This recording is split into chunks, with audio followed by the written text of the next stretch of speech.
నమస్కారం అందరికీ. ఇప్పుడు మనం డిగ్రీ థర్డ్ ఇయర్ వాళ్ళకి 5th సెమిస్టర్లో ఇంగ్లీష్ సబ్జెక్ట్ చూస్తున్నాం కదా. సో ఇక్కడ మనకి ఫస్ట్ యూనిట్లో క్రిటికల్ రీడింగ్ ఉంది. సో క్రిటికల్ రీడింగ్ లెసన్ ఏంటిది మనకి of studies. So of studies అనేది మనకి లెసన్ పేరు అనమాట, గుర్తుపెట్టుకోండి. ఇది మనకి ఫ్రాన్సిస్ బెకాన్ రాశారు. సో ఫ్రాన్సిస్ బెకాన్ ఆథర్ అనమాట. నేమ్ మొత్తం ఇప్పుడు ఆథర్ గురించి చూద్దాము. Francis bacon, sir Francis bacon ఎప్పుడు పుట్టినారు? జనవరి 22, 1561. ఎప్పుడు చనిపోయినారు? April 9th, 1626. ఇతని ప్రొఫెషన్ ఏంటిది? English philosopher, statesman, scientist, lawyer and author. ఇతని నోటబుల్ వర్క్స్ ఏంటివి? Essays, Novum Organum, the advancement of learning, New Atlantis, legacy, known as the father of empiricism, contributed to the scientific method and modern philosophy. Writing style ఎలా ఉంటుంది? aphoristic, concise and full of worldly wisdom. So ఇది ఇతని గురించి, author గురించి కూడా కంపల్సరీగా నేర్చుకోవాలి. ఇప్పుడు మనము సమ్మరీ చూద్దాము. ఆఫ్ స్టడీస్ అంటే ఆఫ్ స్టడీస్ది సమ్మరీ ఏంటిది అనేది ఇప్పుడు మనం చూద్దాము. Francis Bacon's essay of studies emphasizes the importance of reading, learning in human life. So ఇతను ఎవరైతే ఫ్రాన్సిస్ బెకాన్ రాశారో ఎస్సే ఆఫ్ స్టడీస్, అది దేని గురించి చెప్తుందంట? ఇంపార్టెన్స్ ఆఫ్ రీడింగ్ ఇంకా లెర్నింగ్ ఎందులో? హ్యూమన్ లైఫ్లో. He explains that studies have 3 main purposes. So మన లైఫ్లో స్టడీస్కి 3 మెయిన్ పర్పస్లు ఉన్నాయంట. అవి ఏంటివి? Delight, ornament and ability. తర్వాత studies bring joy during leisure time. మనకి ఎప్పుడైనా లీజర్ టైం ఉన్నప్పుడు మనం చదువుకుంటే అది మనకి జాయ్ అనేది, అంటే ఆనందం అనేది కలిగిస్తుందంట.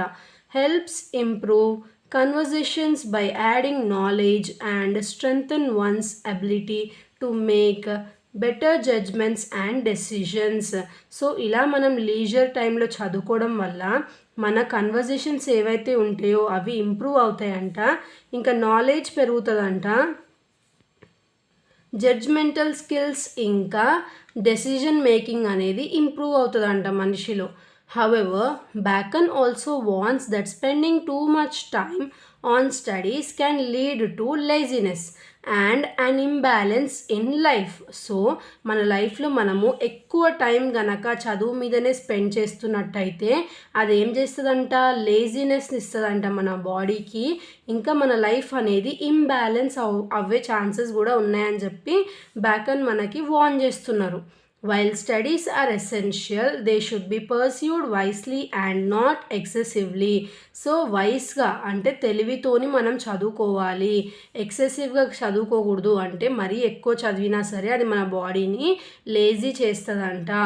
Bacon compares natural ability to plants, saying they require care and nurturing to grow. So ఇక్కడ మన లెర్నింగ్ని దేంతో కంపేర్ చేస్తున్నాడు? ప్లాంట్స్. సో ఏవైతే ట్రీస్, ప్లాంట్స్ ఉంటాయో అవి గ్రో అవ్వాలంటే వాటికి కేర్ ఇంకా నర్చర్ అనేది కంపల్సరీ కదా. So just like plants need pruning to flourish, human abilities need to be refined and enhanced through learning. So ఎలా అయితే ప్లాంట్స్ పెరగాలంటే మనం వాటిని మంచిగా చూసుకుంటామో, అలానే హ్యూమన్ ఎబిలిటీస్ కూడా అప్పుడప్పుడు వాటిని ఇంకా మనం ఇంప్రూవ్ చేసుకుంటూ ఉండాలి. దేని ద్వారా? లెర్నింగ్ ద్వారా. He believes that studies shape the mind and improve one's reasoning skills, but only if they are approached thoughtfully. So ఒకవేళ మనం చదువుకునేది థాట్ఫుల్గా ఉంటేనే అప్పుడు మన స్కిల్స్ అనేటివి ఇంప్రూవ్ అవుతాయి. Learning is a process that involves both discipline and moderation. So learning ఏమేమి include అయి ఉంటుందంట? డిసిప్లిన్ ఇంకా మోడరేషన్ 2 ఇంక్లూడ్ అయి ఉంటాయంట. బ్యాకన్ ఏం చెప్తున్నారు ఇక్కడ మనకి? బుక్స్ అనేటివి 3 కేటగిరీస్గా డివైడ్ అయినాయంట, based on how they should be read. So బుక్స్ని ఎలా రీడ్ చేయాలని చెప్పి దాన్ని 3 కేటగిరీస్గా డివైడ్ చేసినారు. ఒకటేమో టేస్టెడ్, ఇంకొకటేమో స్వాలోడ్, ఇంకొకటేమో డైజెస్టెడ్. టేస్టెడ్ అంటే ఏంటిది? They should be read lightly for general understanding are enjoyment. నార్మల్గా అంత డీప్గా కాకుండా మన ఎంజాయ్మెంట్ పర్పస్ కోసం ఇంకా కొద్దిగా అర్థమయ్యే విధంగా చదివేదాన్ని టేస్టెడ్ అని అంటారంట. స్వాలోడ్ అంటే ఏంటిది? They deserve a full reading to grasp the complete ideas. ఆ ఉన్న టాపిక్ మీద కంప్లీట్ ఐడియాస్ వచ్చే వరకు చదవడాన్ని స్వాలోడ్ అంటారంట. అదే డైజెస్టెడ్ అంటే ఏంటిది? Which means they should B studied deeply and thoroughly to gain profound knowledge. అంటే వాటిని డీప్గా ఇంకా రెగ్యులర్గా చదువుతూ దాని మీద ఇంకా నాలెడ్జ్ని గెయిన్ చేయడానికి అలాంటి బుక్స్ని మనం ఏం చేస్తాం? చదవడాన్ని డైజెస్టెడ్ అని అంటాం. టేస్టెడ్ అంటే నార్మల్గా ఎంజాయ్మెంట్ కోసం చదివేది. స్వాలోడ్ అంటే లైట్ మీనింగ్ అర్థమయ్యేలాగా ఆ టాపిక్ మీద లైట్ గ్రాస్ప్ అయ్యేలాగా చదవడము. డైజెస్టెడ్ అంటే థరోగా చదవడము. This classification helps readers understand how to prioritize and approach different types of reading materials. So ఇలా అతను ఎక్స్ప్లెయిన్ చేయడం వల్ల ఏ బుక్స్ ఎలా చదవాలనేది పీపుల్కి అర్థమవుతుందని చెప్తున్నారు. Additionally, Bacon explains that reading, discussing, writing have distinct benefits. So read చేయడం వల్ల, డిస్కస్ చేయడం వల్ల, రాయడం వల్ల మనకి చాలా బెనిఫిట్స్ ఉంటాయంట. Reading expands one understanding of the world. So reading అనేది మనకి ఏం చేస్తుందంట? వరల్డ్ని అర్థం చేసుకోవడానికి, ఇంకా మనని మనం స్ట్రాంగ్ ఫౌండేషన్ బిల్డ్ చేసుకోవడానికి దేనిది? నాలెడ్జ్ది ఉపయోగపడుతుందంట. డిస్కషన్స్ ఏం చేస్తాయంట? రీజనింగ్ స్కిల్స్ని ఇంకా encourage critical thinking.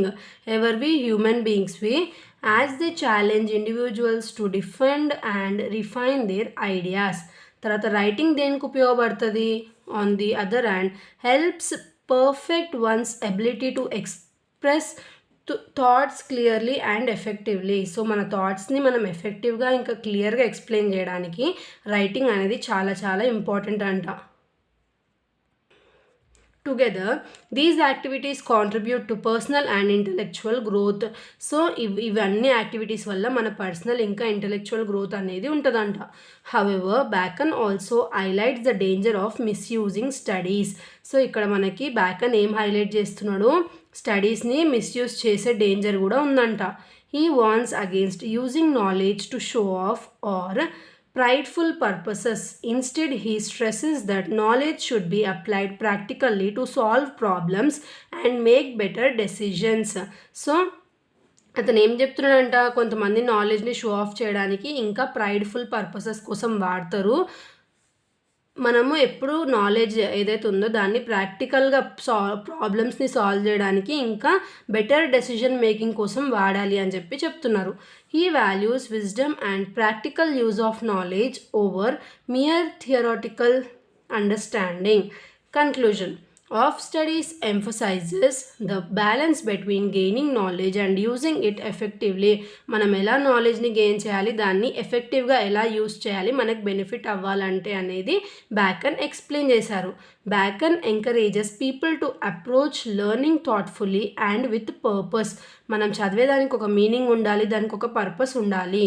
By reading the right books in the right way and applying knowledge to life, one can achieve personal growth, better decision making and deeper understanding of the world. So మనము right బుక్స్ని right వేలో చదివి దాని నుంచి వచ్చిన నాలెడ్జ్ని మన లైఫ్లో apply చేయడం వల్ల మనకి పర్సనల్ గ్రోత్ ఉంటుంది. మనం డెసిషన్స్ మంచిగా తీసుకుంటామంట. ఇంకా అండర్స్టాండింగ్ ఏదైతే ఉంటుందో ఈ వరల్డ్ గురించి అది కూడా మంచిగా అవుతుందంట మనకి. His essay is a timeless guide to the role of studies in enriching human life. So లైఫ్లో స్టడీస్ అనేటివి ఎంత ఇంపార్టెంట్ రోల్ ప్లే చేస్తాయి, దానివల్ల మనకు వచ్చే బెనిఫిట్స్ ఏంటివి అవన్నీ ఎక్స్ప్లెయిన్ చేస్తూ అతను ఈ ఎస్సే అనేది రాశారు. సో ఇది మనకి ఎస్సేది సమ్మరీ అన్నమాట. నెక్స్ట్ వీడియోలో ఇంకో టాపిక్ చూద్దాము. Thanks for watching.